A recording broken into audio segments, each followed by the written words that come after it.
I quit my job and started hiring people, and things just took off. And now I have 40 staff working for me. We sold $5 million worth of courses last year. So Whoa. yeah, it's just gone in the last few years.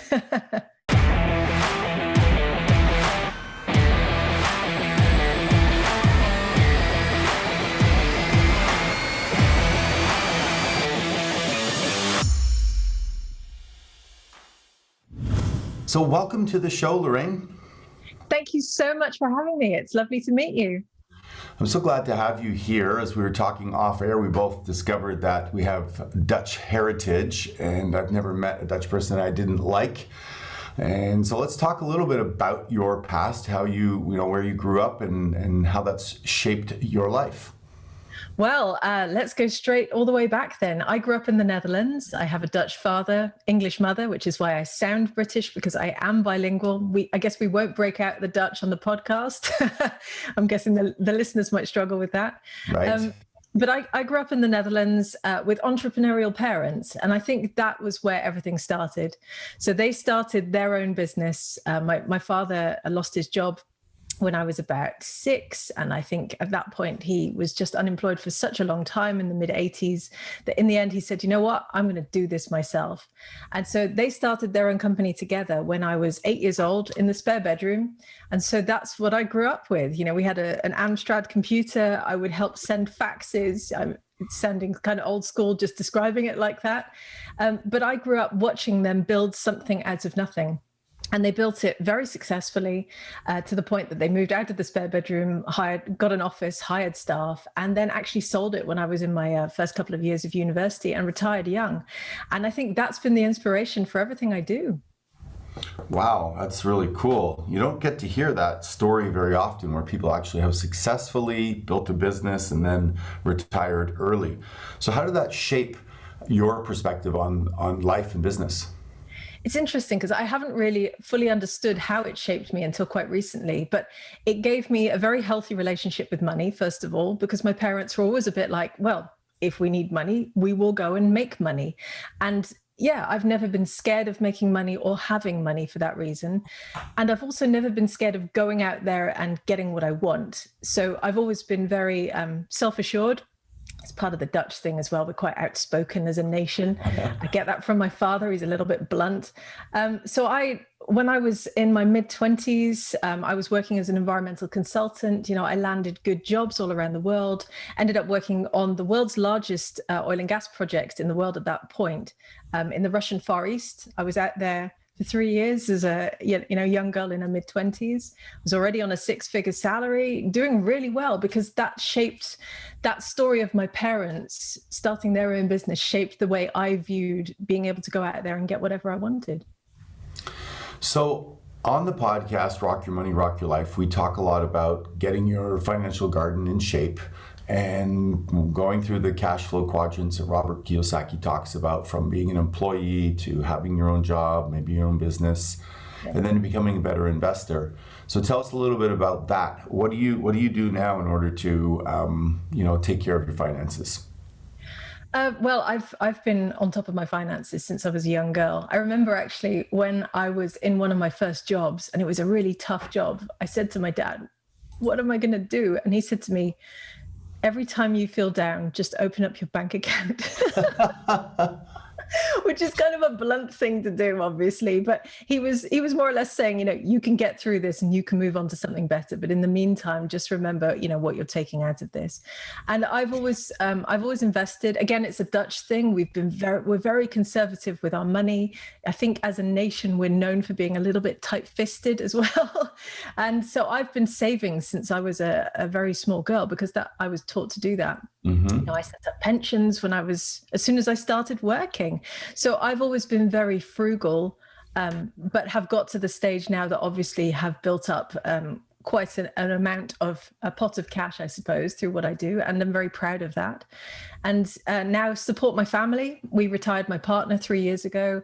My kids, they can now do whatever they want. They can study wherever they want in the world. So yeah, it's gone very well. So tell us a little bit about that in detail. You've saved money, but there's also this thing that some people get to when they save money, they're afraid of losing it, making a bad investment. So what kind of investments did you make? Because if you work hard for your money and save, then you want your money to work hard for you. Very true. I've been relatively risk averse with my investments because I've been so busy working that I haven't had a lot of time actually to dedicate to looking at what I'm doing with that. So I tend to invest in things that mean something to me.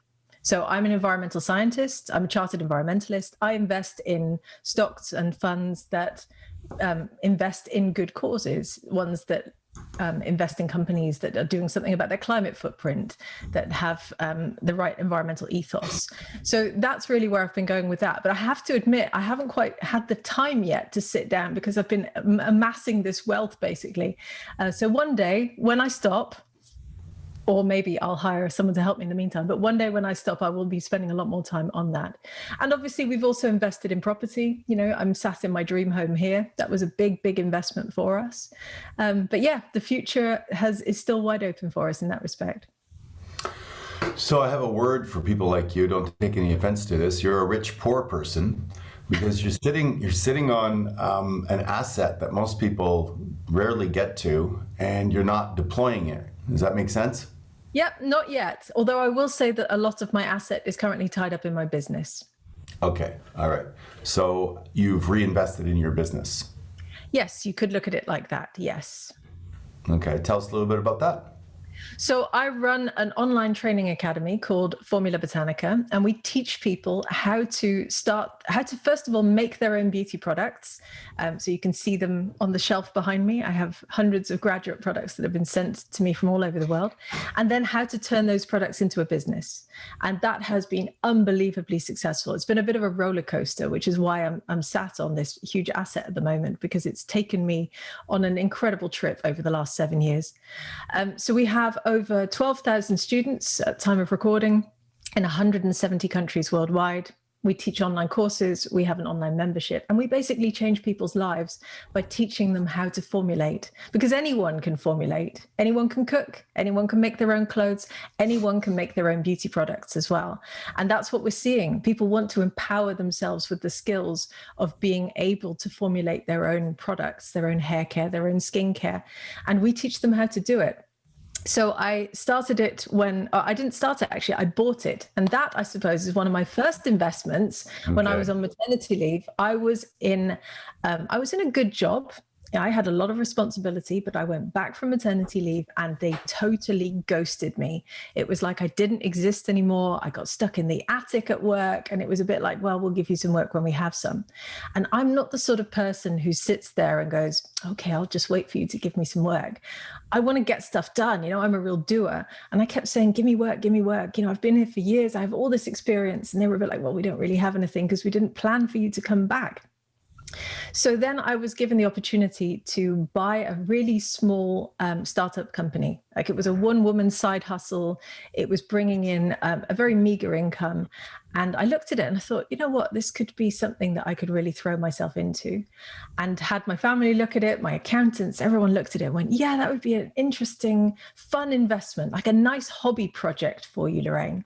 And at that point, the company was turning over like £20,000 a year, which I suppose would be about $25,000, $30,000 a year. So it was doing nice turnover, and it would supplement my day job really nicely. But I threw myself into it. Within 4 months, I'd recouped my investment. I quit my job and started hiring people, and, you know, things just took off. And, you know, now I have 40 staff working for me. We sold $5 million worth of courses last year. So yeah, it's just gone in the last few years. Wow. So tell me about the type of people that you're helping, because you seemed really excited when you said that. You're really transforming people's lives. Yeah, it is exciting because they come to us and they want to learn how to formulate and they want to learn how to make their own beauty products. But more than that, they want to use that to transform their life and start the business they've always dreamed of. And that's the really exciting thing, because they come to us with this vision of creating something bigger than themselves. And our students, they really connect with the ingredients. So the herbs, the flowers, the roots, the seeds, the petals, and they want to create something from that and put it out into the world to create well-being and positivity and wealth with it. So yeah, we've had, as I said, over 12,000 people go through our courses. Many of them have started brands off the back of that, all over the world. And they range hugely in terms of scale and ambition. You know, you have the people who sell at market stalls or who just sell in their local community. And then our most successful graduates have raised over $10 million in investment funding and are now being rolled out in 1,800 targets in the US, even though they're here in the UK. So Whoa. amazing to watch the huge diversity, because we're in 170 countries, as I said. So, you know, we have graduates in India, Nigeria, Nicaragua, everywhere you can think of. And yeah, they're really excited by that. And we give them the practical skills, not only to make a product, but to then turn that into a business and change their life with it. It's so great. It's so great. So how do you, I mean, that means there's thousands and thousands of formulations. Are they mostly creams or perfumes, or what are people creating? Skincare and hair care at the moment is what we teach. We are doing R&D to move into makeup as well. We only use natural ingredients, although there are thousands of them you can choose from. And we teach people how to make things like lotions and serums and cleansers and toners and shampoos and conditioners and styling products. And yeah, I mean, you name it really. And then they don't follow recipes. We teach them how to create their own formulations from scratch. So everyone makes something different that allows them to express themselves and allows them to put something of themselves into it. You know, that secret ingredient, the love, basically. And yeah, it's inspirational to watch what some of our graduates are doing. And then they will market it in any way, shape, or form. Do you help them? You help them construct the product? Do you help them market it? What exactly happens? How long does a person stay on a course with you? Well, we teach 9 different courses, so it depends on what they come and do. Some of them stay with us for many years because they just do one after the other. We teach the formulation skills. We then also have a business course. I like to call it my Indie Beauty MBA, because we teach them all about the branding and the marketing and manufacturing and raising finance and retail distribution, that sort of thing. So yeah, some people stay with us they've been with us for 6-7 years since the start, really. And we now have a membership site as well, which is a CPD site, continuing professional development, where people can learn about the latest innovation in formulation and ingredients and business advice as well. So yeah, some people stay with us for life, I guess. You make it seem so easy as you've grown this business and 9 different courses and help them from soup to nuts, A to Z. How does somebody looking at you go, okay, now, not only are you able to help them create a product, but you're able to help them with the marketing and the whole thing. How did you personally, Lorraine, develop the ability to develop the course? Obviously, we call you a scientist? Yes, I am a biologist. I have a biology degree and an environmental scientist as well. But I have a whole team of people working with me now. I hired a chemist pretty much straight away in the early days.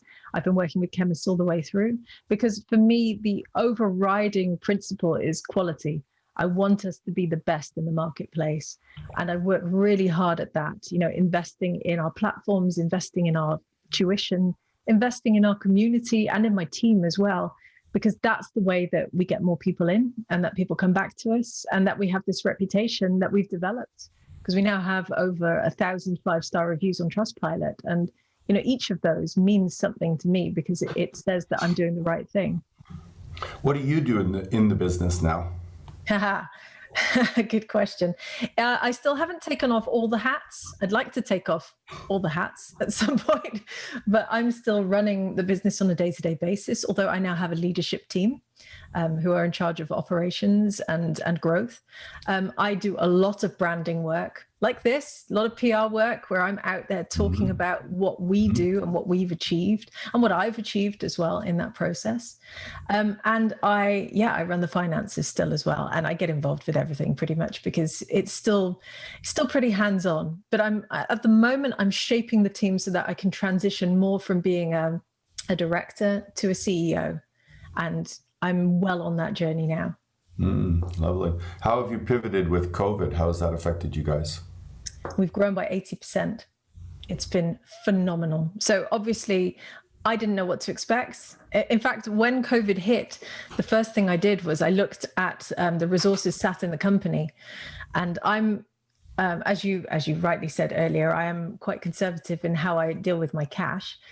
So I had a big pot of cash there because I've always treated my business along the lines of, if something happened to us tomorrow, how long would I need to run the business for in order to fulfill the obligations to my customers?